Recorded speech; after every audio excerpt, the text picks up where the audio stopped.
Hey friends, welcome back to the channel. Recently I did a video explaining the ins and outs of Valorant's anti-cheat system, and that was done on purpose, and the basics on how it worked. Admittedly, it wasn't layered with specifics, because I don't want to be the one to give wannabe cheaters any ideas on how to circumvent the system. But with the basics, it did get the point across. Just to be on the same page, I'll do a very short recap of Valorant, its installed rootkit, Riot Games, and Tencent, Riot Games' respective owner. I'll also explain how closely Tencent is intermingled with the Chinese government, just so we as gamers can make an informed decision on the games we play and who we are purchasing them from. Now, I'll be doing my best to make this video unbiased and just give you the information so you can make up your own minds if the information provided worries or concerns you. But if you like the content, be sure to like, subscribe, and hit the bell for future Axio GT content. It really helps small channels and creators. And with that, let's get started, because there's a lot of information to go over. Now, in my previous video on Valorant's anti-cheat system, or rootkit, of which I will link in the description and at the end of the video, I explained how Valorant, or Riot Games, actually is using a rootkit to discourage hacking and hacks into their game. It operates in kernel level 0 access, which is the highest level access on our system. With a little fortitude and know-how, a hacker could find an exploit to the code of the rootkit and use it for nefarious purposes, like installing malware, viruses, etc. And while concerning in its own right, and obviously ineffective, because a few days after publishing the video it was realized that their anti-cheat system didn't work. But a more concerning point is who Riot Games and Valorant is owned by. And that, my friends, is Tencent, the largest entertainment conglomerate in the world by revenue, with a market capitalization of almost $500 billion, and that's billions with a B. Tencent is a Chinese company that is technically registered in the Cayman Islands for tax purposes, but that has, over the years, been quietly pushing its way into the gaming and entertainment industries. Now, you may or may not know that Tencent owns 100% of Riot Games, makers of League of Legends and the aforementioned Valorant. They purchased 93% of Riot Games in 2011 for $400 million, and in 2015 purchased the remaining 7% to take full control of Riot Games. That was previously known as a US-based company. Now, around the same time, Tencent was also investing in Epic Games, developers of Fortnite, to the tune of $330 million, effectively owning 40% of the company. Tencent also owns 11% of Bluehole, which has PlayerUnknown's Battlegrounds in its portfolio. And there also are rumors of a total buyout of Bluehole floating around, but is yet to be seen. In 2018, Grinding Gear Games, the New Zealand developer of Path of Exile, fell to Tencent after it bought 80% stake in the company. And also, let's not forget, Tencent also owns 5% stake in Ubisoft and Blizzard respectively. And there are many more, like Glue Games. Tencent has a 14% stake, and they make many of the mobile games for iOS, Android, Amazon, the old Windows Phone, and Google Chrome. And they also own an 84% stake in Supercell, and they produce the mobile game hits of Clash of Clans, Brawl Stars, and Clash Royale. And it should be noted that Riot Games purchased Hypixel Studios, developer of the upcoming block game Hytale, and is effectively owned by Tencent through Riot Games. And there are others, but I think you get the point. Tencent is and has slowly been taking over the gaming industry. While technically they have been heavily invested in every industry in the entertainment world, from music to sports, but for the purposes of this video, I'm concentrating on the gaming side of things. Some viewers may say, so what? Or say, who cares? And that is well within their right to do so. The point of the video is not to tell anyone what to do,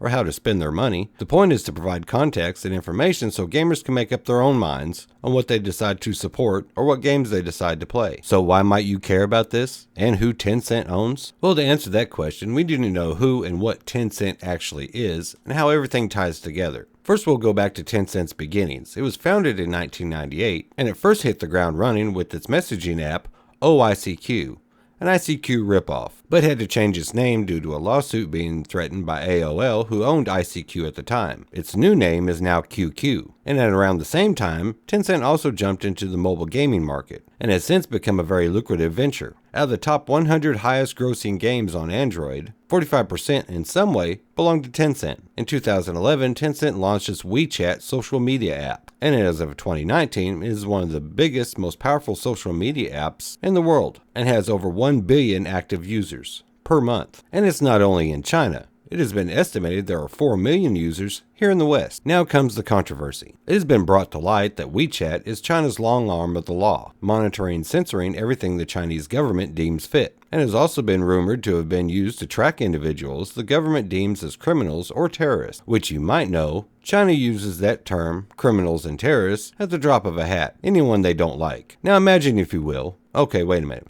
Gotta back up. I do have to state this as an example. Donald Trump is the current president. It doesn't matter if you like or dislike him. That is not the point. He will be our guinea pig for this example. Okay, that being said, imagine yourself posting something derogatory about our current president, Donald Trump. Now, to your dismay, the app censors your post. Then a few hours or a few days later, there's a knock at your door. You are under arrest and labeled a terrorist by the government. You are then sent to prison, or just seem to vanish off the face of the earth. Don't think this happens in China?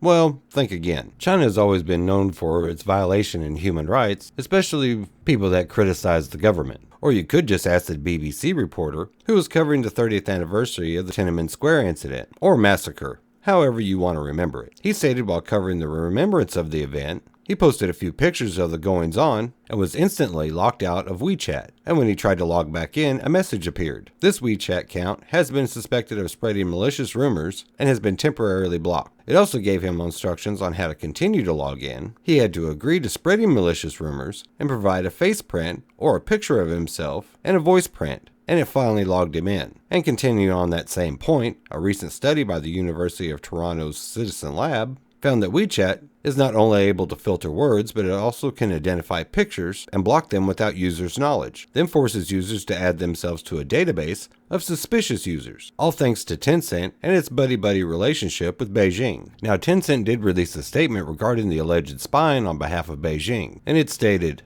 WeChat does not store any user's chat logs, which is only stored on the user's mobile phones, computers, and other terminals. WeChat will not use any content from users' chats for big data analysis. Given that WeChat's technical model does not store or analyze user chats, the rumor that we are watching your WeChat every day is a pure misunderstanding. And that statement has already been proven to be false. In China's security law implemented in 2017, it says all internet companies are required to keep all logs and relevant data for 6 months. Plus, WeChat's privacy policy says it may need to retain, disclose, and use your user information in response to government requests. Plus, WeChat has admitted to using the accounts outside of mainland China to train its algorithm. So now that we know what Tencent is, it's one of the biggest entertainment companies in the world with its hands in a lot of pies, controlling gaming, movies, and the NBA. They have all bowed down to Chinese interests in recent years. Blizzard with Blitzchung, and the NBA did also, and the movie industry. So knowing that Tencent is spy central extraordinaire for Beijing, when Riot Games comes out with an admittedly fun game called Valorant, and then tells me its kernel-level anti-cheat is nothing to be concerned about, forgive me for saying, hold on a minute. What makes you so trustworthy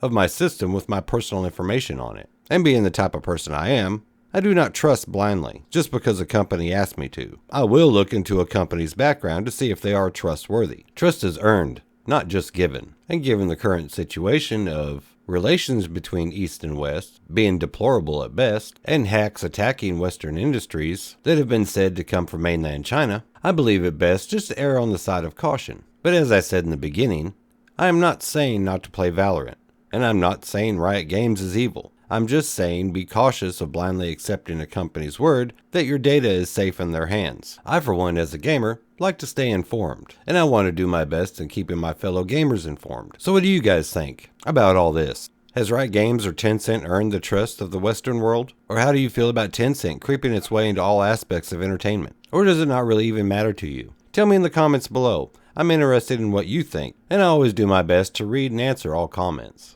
At least the thoughts and questions that are directed to me. But if you liked the video, please like, subscribe, and hit the bell for future Axial GT content. I really appreciate you watching. Until next time, I'm out of here. You all have a good one.